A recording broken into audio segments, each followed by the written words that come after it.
You're listening to the PRO Media Network, the next level in entertainment.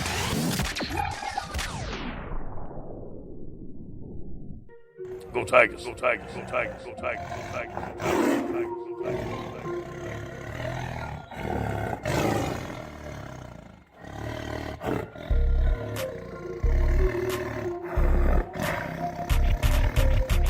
Tigers. You're now listening to TUFF Tiger Talk with Big Q and the guys on the Pro Media Network.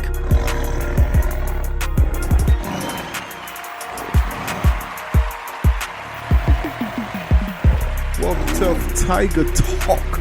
TUFF Tiger Talk. That's right, baby. TUFF Tiger Talk. Welcome aboard, man. I'm Big Q, your host here at TUFF Tiger Talk. LSU continue to lay the smack down in major capacity, man. Another one bites the dust this time. It's Utah State, baby. 42-6. Tigers improved, man, to 5-0, even though they were ranked as high as 4th. They took a step back. And now they rank number 5 in the nation. That's all good, though, because we have a big test as we face down against Florida in a bit of a rematch game. Before we get to that, let's go and look at this matchup against the Utah State. Welcome to TUFF Tiger Talk today. Like I said, this is, if you're a football fan and you love LSU football and you're looking for a home, TUFF Tiger Talk is your home. Loving, we're passionate, dedicated, and faithful fans that follow the LSU Fighting Tigers, baby. And how could you not like what the Tigers are doing this year? How could you not like what Joey Burrow is doing? Joey B putting up the huge numbers, man. Come on now. Heisman hype definitely around this guy. Top 2, maybe 2 or 3 quarterbacks mixed in with him. Jalen Hurts and, of course, Tua from Alabama and all this kind of likes. But how could you not like what Joey B is doing as he hit 300 yards in 4 straight games? I mean, he's on pace, 22 touchdowns so far through these games. Joey B is on pace to break all kind of records. Before we even get into that, let's get into the LSU versus Utah State game. They laid the smack down on his team 42-6 in a major capacity. Team statistics, baby. And the episode, just really excited about it, man, as you could tell. But in this one, we're going to recap this one right quick. Then we also have interviews. We're going to play from Coach O, as Coach O chimes in. Joey B gives his thoughts about the upcoming matchup against Florida. Plus, we'll preview Florida on the back end of the podcast. So let's get right into it, babies. 42-6 smackdown on Utah State. They improved to 5-0, 32 first downs versus 10 first downs against Utah State, 600 yards against 159, 353 yards passing against 140 for Utah State. 248 pure rushing yards, man. Unbelievable. 51 attempts off those 248, averaging almost 5 yards a carry. They had 5 penalties for 41 yards versus Utah's 3 for 25. 2 turnovers in this one, 3 for Utah State. Time possession was 41-03 versus a piddling, disgusting 18-57 by Utah State. The Tigers did what they were supposed to do, was basically annihilated a far less foe, to get it going. But anyway, before we get into the rest of the individual statistics, here is Coach O talking about the matchup as they took down Utah State. It's a hard-working coaching staff. They're in there day and night. We have a system. Our guys are believing in our system. But let me say this to you. We're going to get tested. The Patriots playing better. Is that a product of Calebon coming back, or is it more to it? I think it's some of it. Calebon coming back. We had some keys up front. We felt that we knew when they were going to pass, so that opened up some lanes for us. I thought Neil Farrell played better, Brady Fajoko played better, Tyler Sheldon played good in the middle, so it was good to see those guys open up, but Calebon definitely helps. You guys talked a lot about wanting to be better at tackling and working on that through the line. What happened with the results there? Yes. I thought Patrick Reed had his best day. I thought he had a phenomenal day. You can see our guys running, chewing up all the grass, not giving them a lot of breakdown and stuff like that, giving them a two-way goal. Our guys were going fast, and I thought that all the tackling drills that we work with, the angles and the footwork showed up today. You can feel our team playing faster. You're talking about Patrick, just his ability in space to make those shots. Patrick, yeah, he played tailback in high school, so he has a good awareness about himself. He's a good athlete, and that's Patrick's strength is playing in space. With the tackling, I'm sure it's not a simple answer, but how did you fix that? We worked very hard on it, I promise you that. And we looked at every missed tackle. Like I said, 18 missed tackles for 148 yards. The last time we evaluated every missed tackle while we were missed tackle. We went back and look at our drills. Is this drill working? Is that drill working? Where's our footwork? Where's our angle? And we work constantly on tackling for the last 2 weeks. That sounds serious, don't it, people? It sounds real serious. You know why? Because they are serious. LSU Tigers not playing any bull crap this year. They want it, and they want it bad. Big ups to Coach O and the rest of those guys for really laying the boom down, man, and really trying to get this here thing straight. Because to be quite honest with you, man, this anything less than a tail whooping performance on Alabama and a few other teams. I mean, but listen to this, family. I don't want to get in a long rant about it, but LSU really, if you think about last season, 2 wins. If they had gotten LSU to play for the national championship last year, had they beat Texas A&M toward the end of the season when the referees were just straight cheating us in that multiple overtime game, it was absolutely abominable. It was terrible what those rotten ass referees were doing. But anyway, besides that, and the loss to Florida in the swamp, those 2 wins helped just push them out of the conversation. But had LSU beat those teams last year, they would have been playing for a national championship. A lot of people might have not seen that, but if you go back and look at it, they were very close. This year, they're not taking any chances. Joey Burrow in this one, 27 to 38, 344 yards, averaged 9.1 throwing the ball every time he threw the damn ball. 5 touchdowns, 1 interception, 75.4 QBR. Clyde Edwards-Helaire had 14 carries for 72 yards in the matchup. Tyron Price had 11 carries for 53 yards. John Emery Jr., 8 carries for 45 yards. Joe Burrow himself scrambled 10 times for 42 yards, had a touchdown. So really, Joey B was responsible for at least 6 touchdowns in this game. He threw for 5 and scrambled for 1 and had 1 interception. Now, the top receiver usually is Jamar Chase, but Justin Jefferson actually got going in this one, and he performed admirably. He had 9 catches for 155 yards, 2 touchdowns, and he had a 17.2 catch average. That's amazing. Jamar Chase, 3 catches for 54 yards. He had 1 touchdown as well. Derek Dillon, 4 catches for 42 yards, 1 touchdown. Thaddeus Moss had 5 catches for 39 yards and 1 touchdown. Son of Randy Moss doesn't have Randy's hands. Had a pretty nice catches, but had a drop in this game. I was like, man, you should have had that. But anyway, big time performance for LSU, man, in this one as they stumped the hell out of Utah State. It's not really too much I can really talk about. They pretty much did everything they were supposed to do to come away with the win. Now, moving ahead and looking at the Florida matchup, and I just want everybody to know the Tough Tiger Talk is on Spreaker.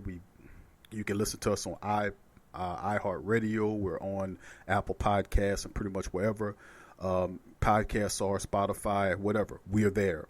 But also, just for our YouTube audience, you need to join Tough Tiger Talk channel on YouTube. We do a live show at 9 o'clock in the morning on Saturdays, every Saturday. Starting this Saturday, we're doing the live stream. So if you're a Tough Tiger Talk fan or you just love the Tigers, join us at 9 o'clock on Saturdays when we do the Tough Tiger Talks live. So without further ado, let's get back into it. Coach O had a few things to say about this upcoming matchup against Florida. Here's Coach Good O. win for our football team. Couple of things, obviously 601 yards on offense, 248 yards rushing, 41 minutes time of possessions. Third down, we were 61%. Kept drivers alive, and we're 4-4 for TDs in the red zone, so we're very pleased with that. On defense, 3 interceptions, held them to 19 yards. Rushing, 159 was our best output of the whole season on defense. We won 92% of our third downs. We improved our tackling, run fits, and pass rush. We met as an offense today, and we really wasn't pleased with our performance. Although we scored 42 points, there were some things, ball security things that we got to take care of. Some blocking that we missed some balls, we missed some routes. Our timing wasn't exactly like we wasn't as sharp on offense. So it'd be good to give us some good things to work on this week. On to this week. Obviously, we're excited about this game. Excited about the ESPN game day being here. 7 o'clock Saturday night. Tiger Stadium, LSU, Florida. Doesn't get much better than that, man. It's going to be a wonderful night for the LSU family and the Tigers. This is going to be a big recruiting weekend for us. We have 2 big-time official visits coming in as of now. We talked to most of our recruits last night. We'll talk to more tonight. We're going to get as many recruits to this game as we can, so it'll be a big night recruiting. Dan Mullen has done a tremendous job. This is a well-coached football team. We have a lot of respect for Coach Mullen and his whole staff. I know most of those guys on the staff. They do a great job. They're good guys in football, and I've been knowing them for a long time. On offense, they're scoring 34 points a game, 430 total yards per game, 141 rushing, 288. Kyle Trask, their quarterback. Perrine had a big play, as you saw. Kyle Pitts, a good tight end. And he got a lot of speed at wide receiver. Van Jefferson, powerless route runner, can make the big play. Second in targets, 31 receptions. All their receivers are good and fast, and they have a bunch of them. On defense, Todd Grantham is one of the best defensive coordinators in football. He is an outstanding defensive line coach. He knows how to blitz, knows how to attack. I think he's done a tremendous job everywhere he's been. I've known him for a long time. They're 4-3. They returned 7 starters. They're only giving up 9.5 yards a game, 276 total yards. Outstanding against the rush, 93, 183. They got some great pass rushers up front. Grenard, Zanuga, C.J. Anderson, one of the top cornerbacks in the game. Very solid on special teams. As always, have a lot of speed. This is going to be a very good week for us. This is always a physical football game. We went back and looked at our game against them. Last year was a physical football game. We have to do it well on the line of scrimmage, have to tackle, and have to tackle well in space. That's Coach O, man. And what the hell else can I add to that? He pretty much gave you the breakdown right there. I mean, he laid out the team perfectly. Thank you, Coach O, for that. Thank you, Coach O. I can't even do my Coach O voice right now. I can't do it, man. I'm going to get it together sooner or later. But anyway, the coach laid it down. He talked about the win last year. It was a very exciting game, although LSU let things slip out of their hands in that game. They should have very well beat Florida. We're looking for some revenge in that matchup. But you heard the coach. Coach broke it down. But let's look at some of the more information before we roll to Joey Burrow to give his thoughts on Florida. LSU practice report, Derek Stingley is missing. Rashard Lawrence and Michael Divinity work again. Now, Stingley wasn't spotted during individual drills, the 10-minute portion at the start of practice that was open to the media, and it wasn't immediately known if he's dealing with an injury or just late coming out to the field. For the second day in a row, 3 defendants who have missed games because of injury practice in full pads. Defensive ends Rashard Lawrence and Glenn Logan, who have missed 3 games, participated in individual drills, as well as linebacker Michael Divinity, who was sidelined for the Tigers' most recent win over Utah State. And then the SEC coaches teleconference early on Wednesday, Coach Orgeron says he expects Divinity to be back in the starting lineup Saturday night. He also said Lawrence should be able to play, but wasn't ready to say that he too would start. Now, Orgeron said they'll see how it plays out later in the week. Logan's status for the game is uncertain. He practiced Tuesday and Wednesday with a heavily taped left ankle, but looked good through his individual workouts. Now, starting left guard Adrian McGee was limping during individual drills Tuesday and gave way to Ed Ingram with the first team offense line worked as the unit went back to the number ones on Wednesday. Now, freshman cornerback Cordell Flott, who was injured against Utah State, practiced Wednesday for the first time this week wearing a gold 9 contact jersey. Now, coach did say Monday that he does not expect Flight to play in Saturday night. Now, wide receiver Terrace Marshall, who's recovering from that foot injury, well, actually had foot surgery on September the 22nd, wasn't seen for the second day in a row after being on the field Monday when the team held a light workout in shorts and shirts. Now, also who was missing was Stephen Sullivan. Now, players not seen in practice Wednesday were Stingley, Terrace Marshall, of course, Stephen Sullivan, offensive lineman Badara Traore, a wide receiver Jontre Kirkland, safety Todd Harris, linebacker Desmond Little, offensive linemen Cardell Thomas and Thomas Perry. And that's some of the inactives dealing with the report. Coming up just Wednesday, of course, this is just a Wednesday report. We probably would see some of this change later on, but as of now, that's how it stands. Now, let's get a little something from Joe Burrow with his thoughts on Florida heading to this matchup. If we want to get to where we want to go, we have to get better. And if we're satisfied with the performances that we have every Saturday, then we're not going to get any better throughout the week. Joe, center might not be a position that gets the attention or the appreciation it deserves. Can you describe the value that Lloyd Cushenberry has to this team? Thanks. I mean, you can't put it into numbers. He's a great leader, great player, even-keeled presence throughout the entire team. I mean, I don't know where we would be without Lloyd, to be honest. So about a year has passed since you went to Florida. Had kind of a difficult game. How would you describe the evolution of the offense between that game and the game? How long do you have? I mean, it's not the same offense. I feel like Joey B, y'all, talking about what he's talking about, dealing with the LSU Tigers, and he's third, obviously, in the early Heisman voting. Jalen Hurts obviously has the first place votes, followed by Tua Tagovailoa, and then of Joey Burrow's third. Now he's putting on he's just excellent, man. What can I say about Joey Burrow? Doing a great job as they get ready to take on Florida, man. Only revenge there. LSU, man, awesome. How could you not be excited about this matchup and the possibility of them going to knock the Gators out? You know, this is going to be huge.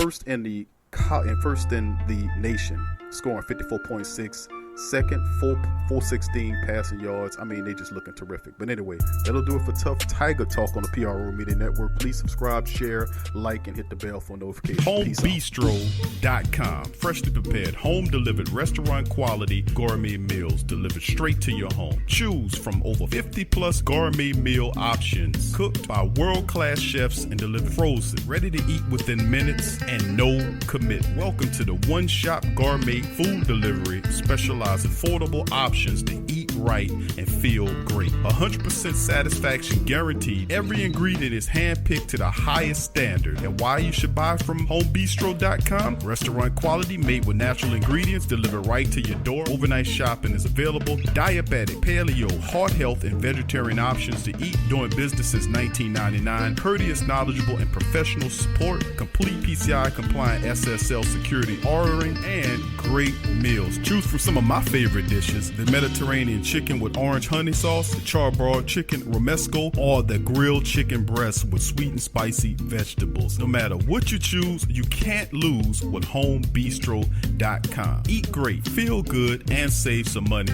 with HomeBistro.com. Hit the link in the description section below for more information.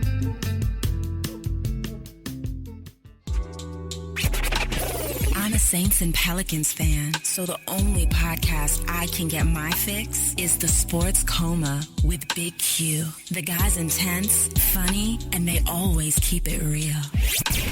Check out The Sports Coma with Big Q and the guys.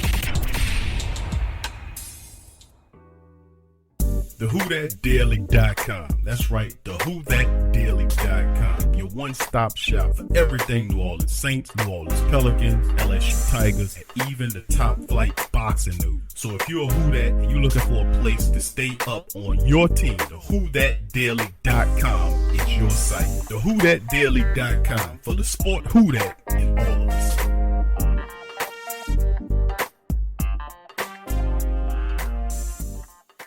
Embrace Pet Insurance is more than just pet insurance. Embrace Pet Insurance promises to provide genuine support and certainty when your pet needs it the most. With personalized accident and illness policies, compassionate customer care, 24/7 access to veterinary professionals, flexible wellness plans, timely claims processing, and online customer portals, their values is what makes them Embrace. So, when selecting a pet insurance company as a partner in your pet's care, you deserve a company that has your pet's best interests at heart. Get top-rated and reviewed coverage for your pet today.